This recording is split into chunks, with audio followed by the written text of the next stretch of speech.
to Good Morning Outdoors, your one-stop shop for the latest news, noteworthy trends, and thought-provoking discussions across the outdoor hospitality industry. From campgrounds and RV parks to glamping, outdoor resorts, adventure travel, and ecotourism, we'll be discussing all things outdoor travel and hospitality, so join us on Good Morning Outdoors every Thursday, wherever you get your podcasts.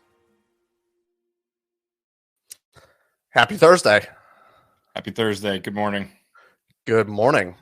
This has been a week of travel here at GMH, and for basically, I feel like our whole crew at the GMH side has been out traveling. If folks caught yesterday's GMH Europe segment, Leo was at the Scale Eastern Europe concert. Will has been out this week at the Level Up Women's Conference in Arizona. In the campground side of the business, we've got Waco this week for the Wisconsin Association. The NCA conference is coming up. It's kind of the last conference rotation before I think most of us really gear up and get ready for what hopefully will be a busy summer season coming up in May. So kind of crazy. And I can sense that everybody's out and busy this week traveling. Yeah, and we've got some sunny weather in upstate New York, so it feels like camping season, and it's right around the corner. So yeah, finally, we're getting there. And for folks who maybe have just kind of caught the first couple of episodes that we've done the last couple of weeks, just wanted to give people a quick refresher of who we are. I know we've only been on here now. This is week 3. So if you're new here, coming over from the traditional GMH show, or the Europe and hotel shows earlier in the week, we're just going to quickly go through a little bit of our intro again. So Matt, why don't you tell folks kind of who you are and what you do? Awesome. Yes. My name is Matt Whittermore. I am an owner and operator of nearly 500 campsites, and that includes RV sites, tent camping, glamping, and some luxury cabin stays, which have been an exciting part of the business to get into. I have been in commercial real estate finance for a dozen years or longer now. Started in the outdoor hospitality industry almost 4 years ago now, and fell in love with it. Plan on being in the business for the rest of my life. Study the industry every day alongside you, Alex, and have learned a ton, continue to learn a ton, and super grateful to be here and excited to share, this community with everybody. Yeah, well said. And for folks tuning in live here on the live broadcast, just shoot us a quick comment here. Tell us which platform you're on and where you're tuning in from. We'd love to get some comments today as we go through today's roster of news and hear from you. And then quick background about me. So I'm Alex Burkett. My background in this industry really comes into the form of on-site campground and property operations, as well as on the marketing end as well. I've worked for some industry juggernauts managing properties in multiple states across Ohio, New York, North Carolina, and I've also worked with dozens of properties on the marketing front. So really kind of interesting background here. I know we always say, Matt, we complement each other really well with your real estate and finance background and my property management and marketing background, and hopefully that's conveyed well through the content and discussions we have as well. We agree on a lot and have a lot of good insights, but I think we both kind of approach it from different directions. So, with that being said, we've got our first comment from Donald here, tuning in on Twitter from South Dakota. Donald, appreciate you joining us here today. Wish I could get out to South Dakota. That's one of those I've not visited yet. I'm sure it's beautiful, but Got to be one of those we head out to at some point and check out a couple campgrounds there. Beautiful country. Yeah, well said. And kind of speaking of an upcoming conference coming up in the western half of the United States, the glamping show registration has opened up recently over this past week.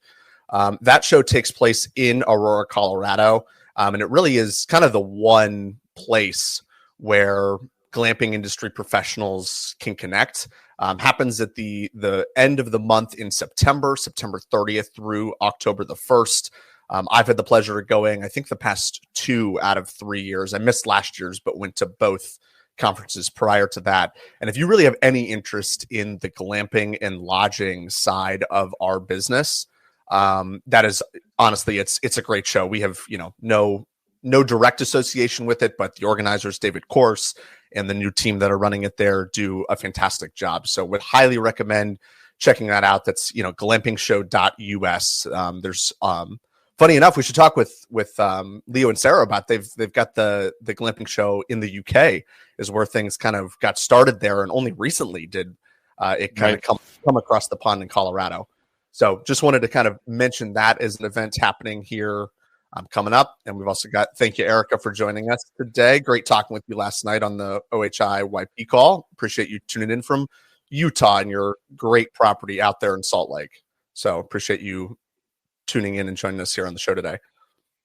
And then Matt, we've got some events, kind of coming up in our neck of the woods at our property in the Catskills. Do you want to tell folks about what's going to be happening at Covered Bridge here? Yeah, and I was going to say, speaking of that, we don't see it on the screen here, but Mike, our good friend Mike Kaufman, left us some comments. He commented on Twitter. He replied on Twitter. It doesn't show up in the show, but he's a Catskiller, and he does an awesome newsletter, and we're planning some really fun events with Mike. So that ties into kind of what you teed up there. We have our rustic little campground on a beautiful patch of 26 acres of Catskill wilderness. That's a very special place. We are working on adding some glamping tents and some lodging, planning a long-term, pretty significant development of this property, which is super exciting. And you've contributed a ton of value, Alex, on the marketing side and ops, and have really streamlined things. So we're super excited about what we've got going on there. It's on a famous fly fishing creek. So we've got local brands that we're partnering with in fishing guides and really bringing the experiences into it, right? Yes. It's all about experiential hospitality and what really can we do beyond the campsite. It really is. So if we have any listeners that are in the New York City area, opening weekend, we open May 1st. Opening weekend, Saturday, May 3rd, we're planning a pretty awesome, fun event. Details still being confirmed, but we've got food and beverage. We'd love for you to kind of join us for that party. Yeah. If you're drivable to the Catskills, we're on the southwestern kind of edge of the Catskills in Sullivan County in a town called Livingston Manor. Beautiful, beautiful place, roughly 2 hours from the George Washington Bridge with no traffic. Probably 2.5 hours with traffic, but we'll have glamping tents. We have campsites. You can bring your RV.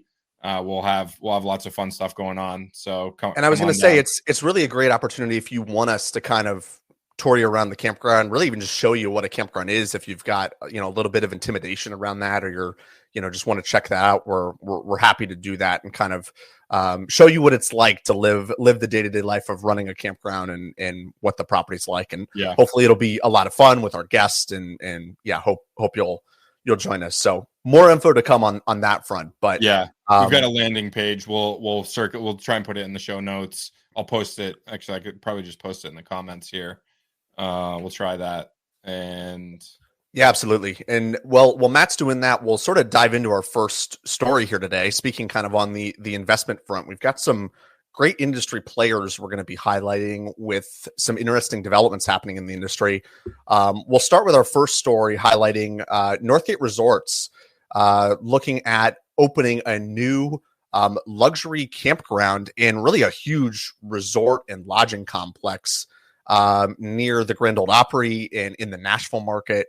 Interestingly enough, this story was first published back in 2022, was first announced that Northgate was even considering looking at this property. They'd started talking with the Gleaves family, who owned this humongous piece of acreage, 200 acres.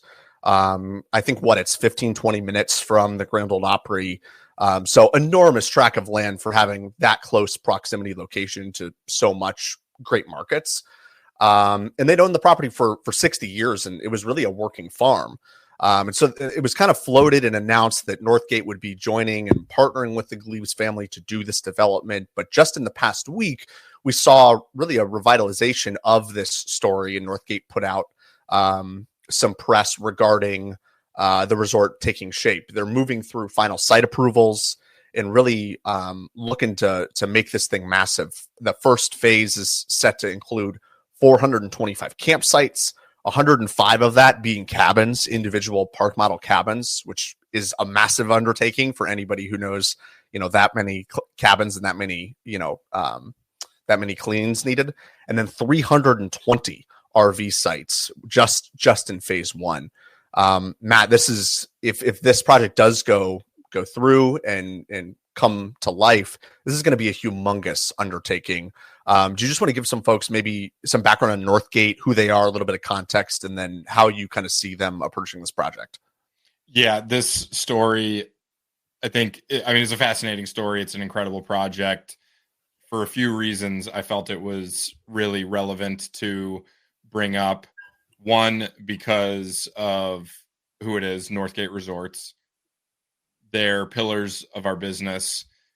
They're an amazing story, longtime family-owned business. They own close to 36 resorts. I think it's 38 properties at the moment, and they're also the largest Jellystone Park operator in the country. So this is their wheelhouse: large, high-end, highly amenitized family resorts with mix of RV and lodging. And they're so well accomplished in this space. They're also a super interesting company to study because they've just achieved the vertical integration so well. They do development, they do third-party management, they have developed their own resorts, they operate their own resorts. They are the owners of CampSpot, which is one of the largest technology providers for both camping, OTA, and campground management for campground owners to use as software. They're also in the marketing business. They have their own, it's called White Pine Digital. So flawless execution of the vertical integration, super good, awesome track record, really interesting family story, still privately held, which is, I think, is super impressive in this day and age of, private equity taking over everything and everything getting consolidated. I love to study them and follow along. And then also the resort itself, I think, tells us a lot. Yeah, agreed. It represents where this industry is going. We've posted about it recently with, in certain areas, there is a significant amount of new supply coming online. There are questions about oversupply in certain areas. And this goes to show that you need to be super unique. You need to offer something that isn't offered anywhere else. And there's a full spectrum of what you can do there. It can be a super unique location. That's typically what we go for, is irreplaceable views, irreplaceable natural amenities, something that cannot be replicated anywhere else, but pretty rustic campgrounds, not super highly amenitized. This is the opposite end of the spectrum. Right.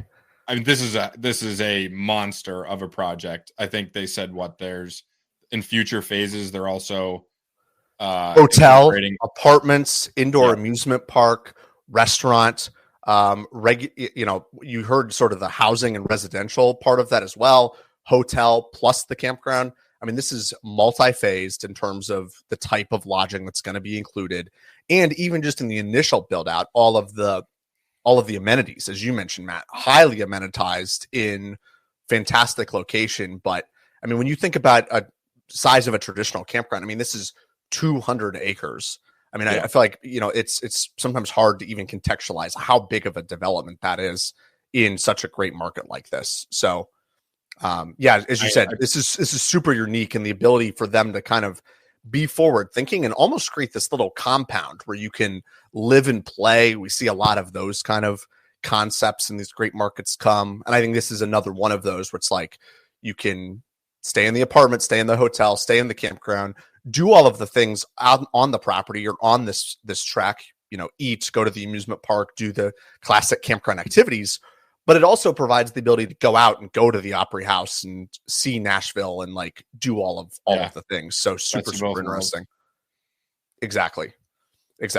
Huge project. I would imagine well into the 9 figures, probably. Right. And it seems like, again, they're sort of moving through through some site approvals finally. Again, after announcing the project first in 2022, where it seems like Northgate is sending out a positive signal that the renderings that they have, the work that's being done is really moving towards a point where they can actually feel confident about the project. And we'll certainly keep an eye on this as more developments come out, and I'm sure we'll have more to talk about with Northgate. But they would, well considered by many in the outdoor hospitality space to be one of the top players in this resort style campground market. Absolutely. So speaking of another big player, we've talked about some different glamping brands over our first couple of weeks, but today we've got a great story highlighting AutoCamp in Lodging Magazine. AutoCamp recently announced their 4th California hotel in the Sequoia, California area. This is located just only about 15 minutes from Sequoia National Park. AutoCamp traditionally is really known for their Airstream units. They've got a great partnership with them on the RV front for folks who want to stay that and get that classic Airstream nostalgia and camping feel. They've also got cabins and base camps at most of their properties, and very much the high-end glamping in some great markets. But more recently, with this announcement in Sequoia, this is really much more lodging focused. They bring in the hotel rooms with queen and king size beds. It kind of has that outdoorsy rustic feel still to the hotel, but very much traditional lodging with normal beds and linen service and that kind of thing. And this news really comes after an announcement in not too long ago where AutoCamp announced their partnership with Hilton. So we see them having the brand partnership on the hotel side. And then obviously with this announcement of the new location in Sequoia with the hotel, we see much more of this crossing of boundaries between what most people would say is, well, I do campgrounds or I do outdoor hospitality. And then folks on the other end saying, well, I do traditional hospitality and hotels. And now I think those lines are starting to blur a little bit. And we see even, Hilton come out and say that half of their guests have responded and said they want to have more outdoors and adventurous travel.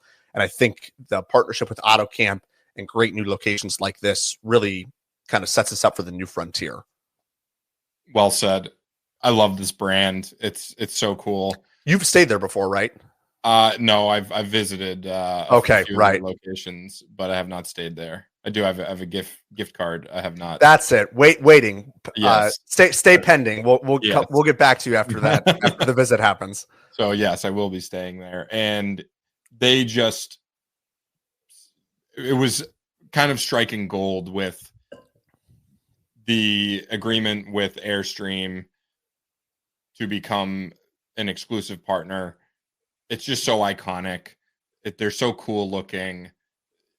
It's that classic metal exterior. It takes you back to that time, and the inside is so sleek and modern. But there's just something about Airstreams too that it's just that classic campground nostalgia. And they have all custom. They came up with a custom Airstream design. It's not. I believe it's a 31-foot model that is not interesting. Available to right. consumers. Traditional is like 28 or 30. So probably a little bit more room on the lodging side. Right. And the interior's entirely custom. I think I wrote about this, and I don't have it off the top of my head, but the numbers with these resorts are eye-popping, because if you buy the 30, I think there's a 30 or 32-foot Airstream. Mm-hmm.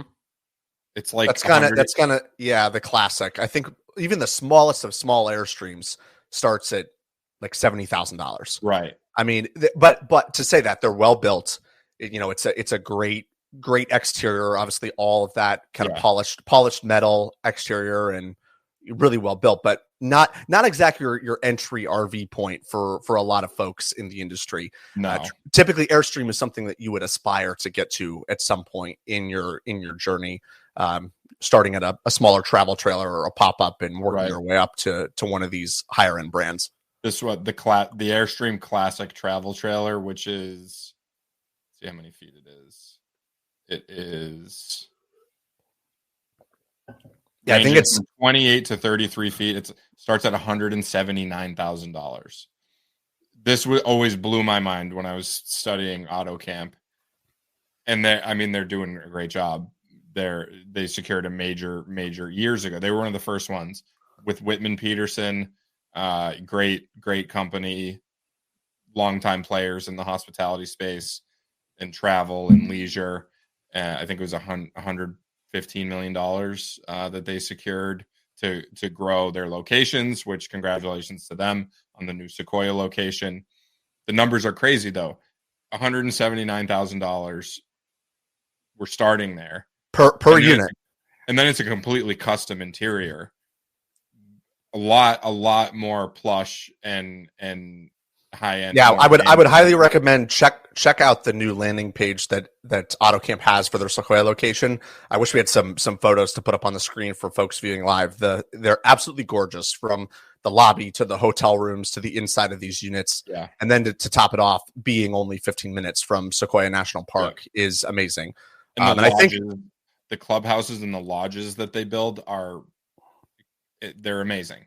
They're they're like museum quality construction, huge, like marble floors, marble bathrooms, no, expenses, no object in developing these properties to the highest level of quality.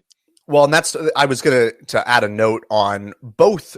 We've seen it both in the first story we covered today with Northgate, and then here in the AutoCamp story, very selective in terms of the locations that these big players are picking.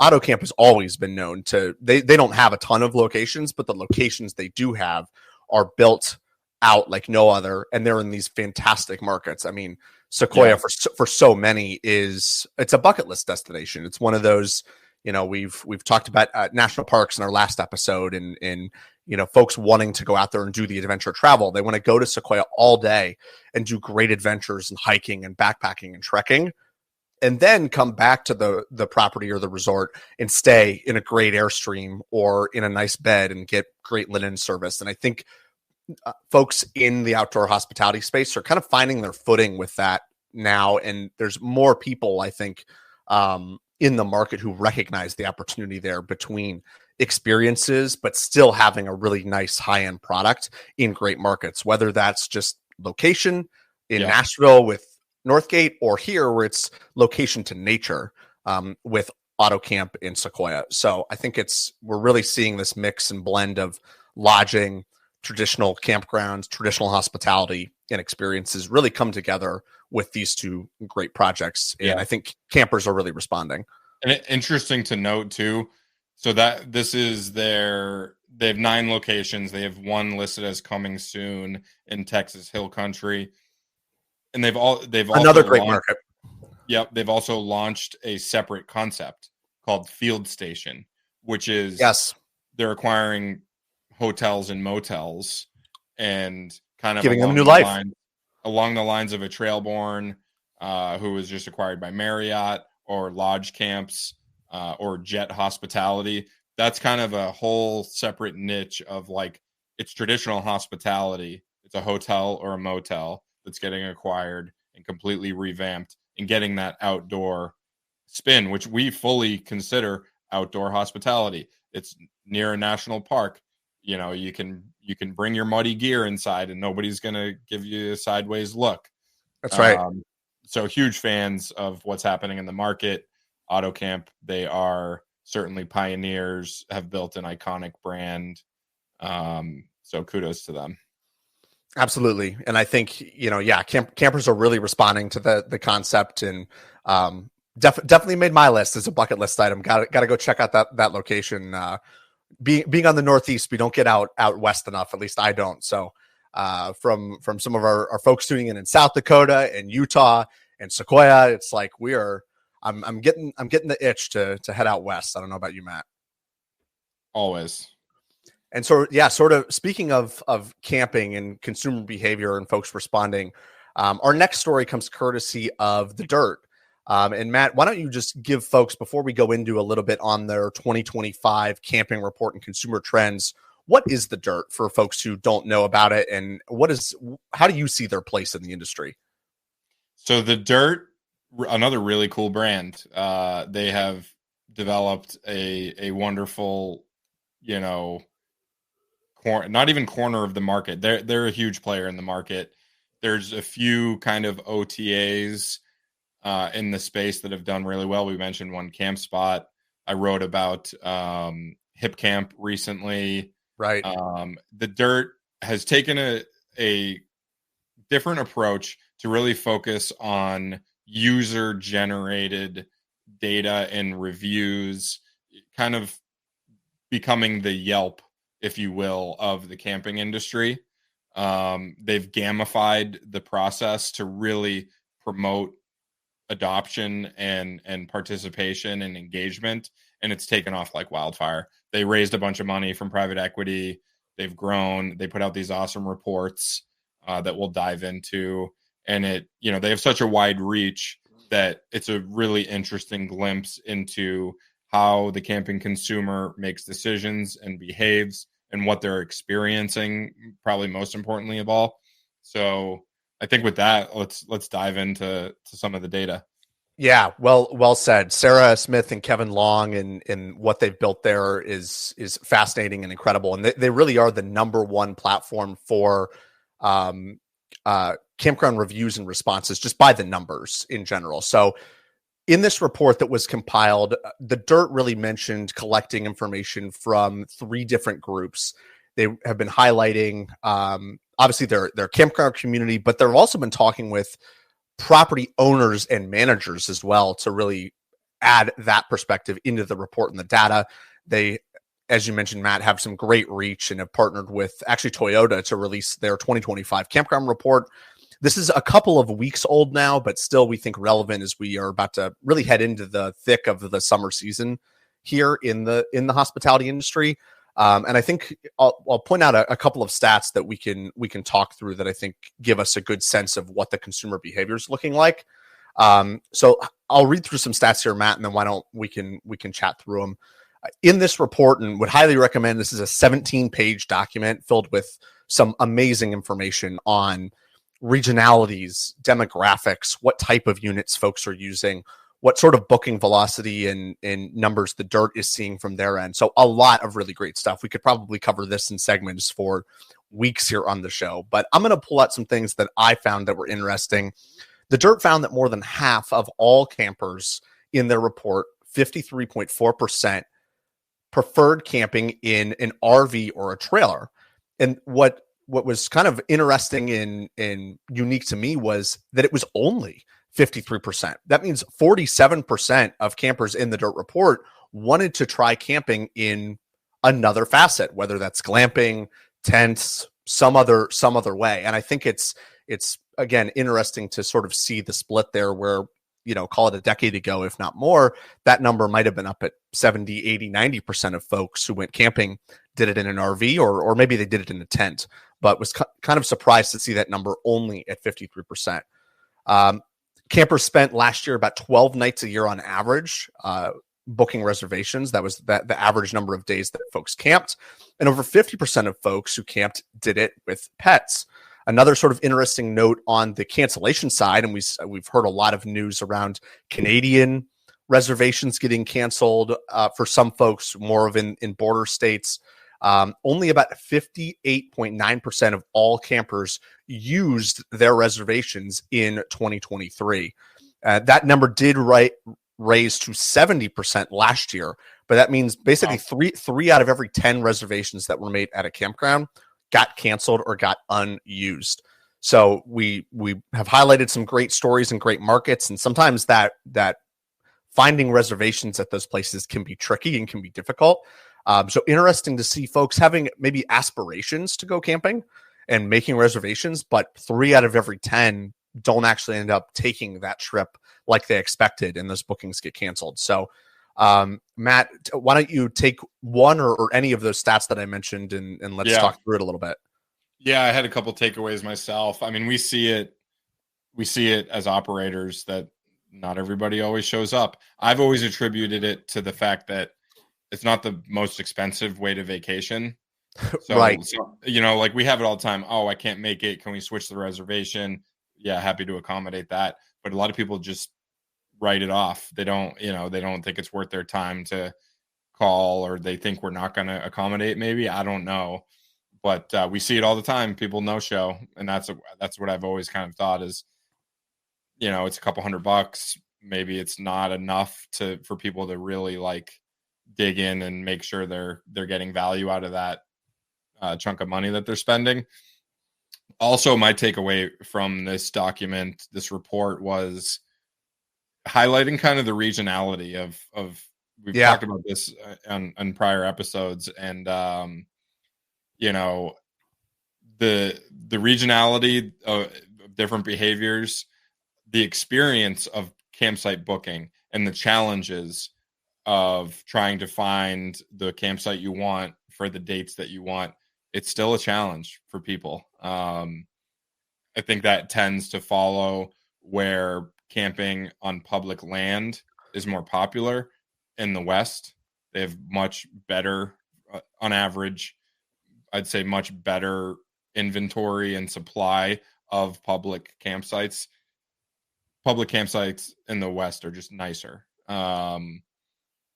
Big expansive views, cool locations and whatnot. So that's where people experience the most difficulty. It was 66.1% of campers finding reservations. Yeah. Yep. And we hear that a lot. We've, talked national parks now in some of the last couple of episodes. And for years, it has been difficult for people to find at some of the best locations, kind of public or private in a lot of ways. If you want 4th of July, if you want Memorial Day, if you want, call it June through August, you're typically booking about a year out or a couple of years out. And we've seen some great companies from Harvest Host to others even create some tools that actually now will watch for cancellations at national parks or state parks. And you can set alerts for specific dates and specific locations where you actually get notified if a cancellation occurs.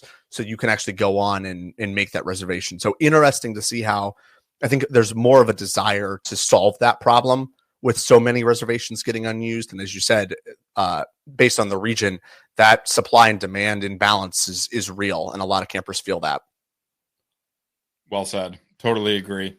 And I think in the Northeast, we experience the same thing, but it's for different reasons, where there's just so much population in the Northeast, and the supply of private or public campsites is just relative to the amount of population is, there's an imbalance there. So, right.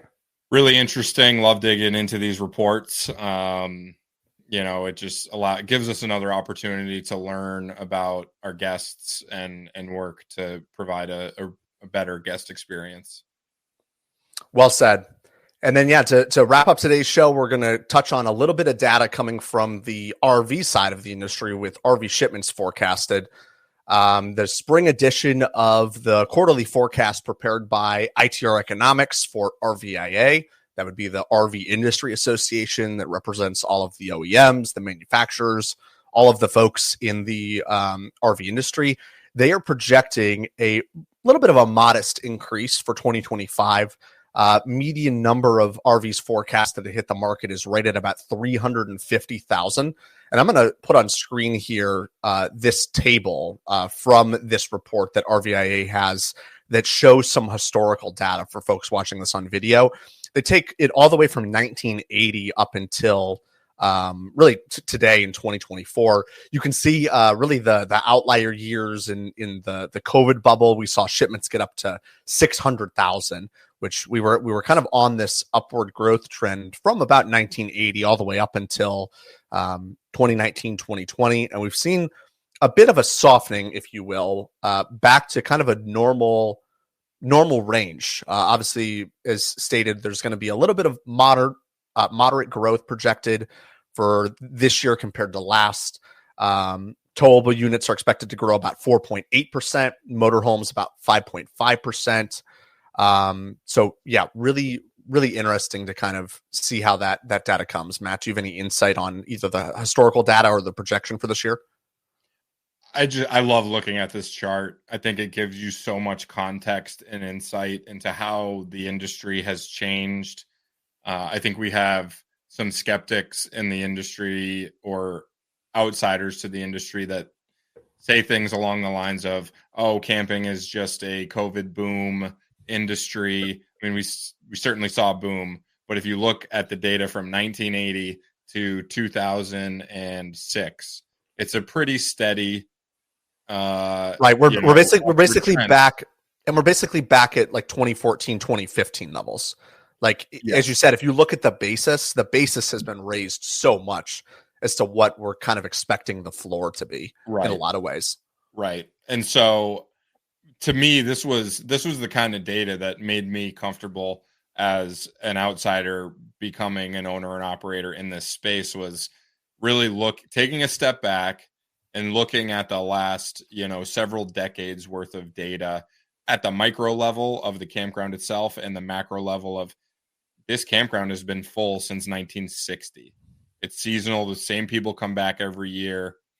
And then you look at the RV sales, there's been a solid uptick and upward trend of people returning to the outdoors.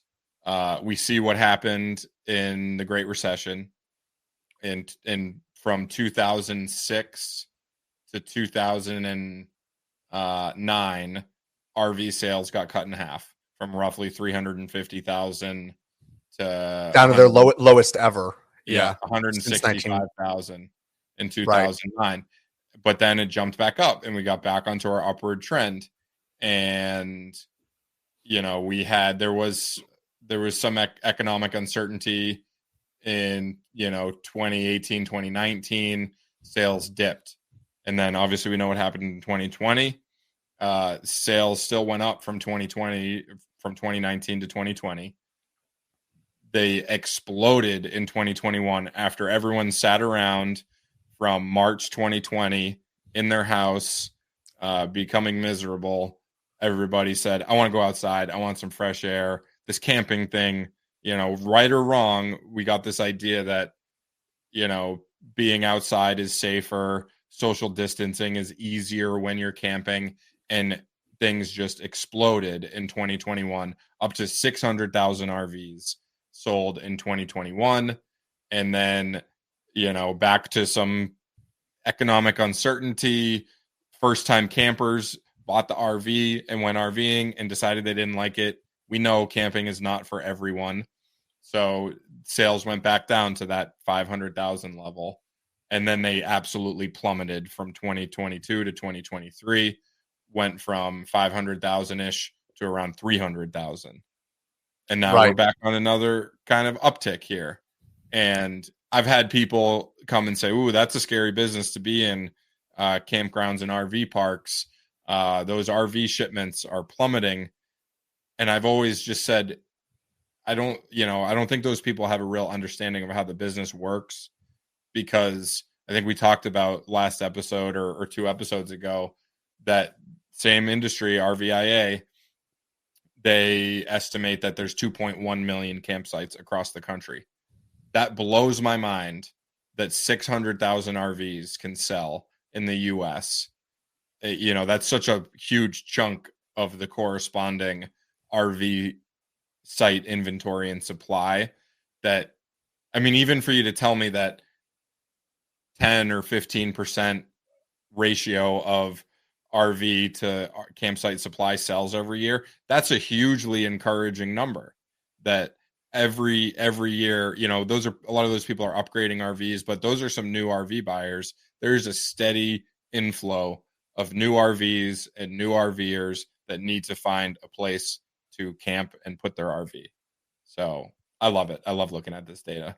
Well said. And to sort of clarify on the numbers too, this is the projected wholesale shipments for retail registration, but I think it's still a positive sign in the sense that dealers are signaling that they're looking to buy more, about 5% more than last year. And so if they're seeing a little bit of an uptick of consumer demand on their side, where folks are coming in with highly requested units across some of the great OEMs and manufacturers, it's a great sense for how the industry is actually doing.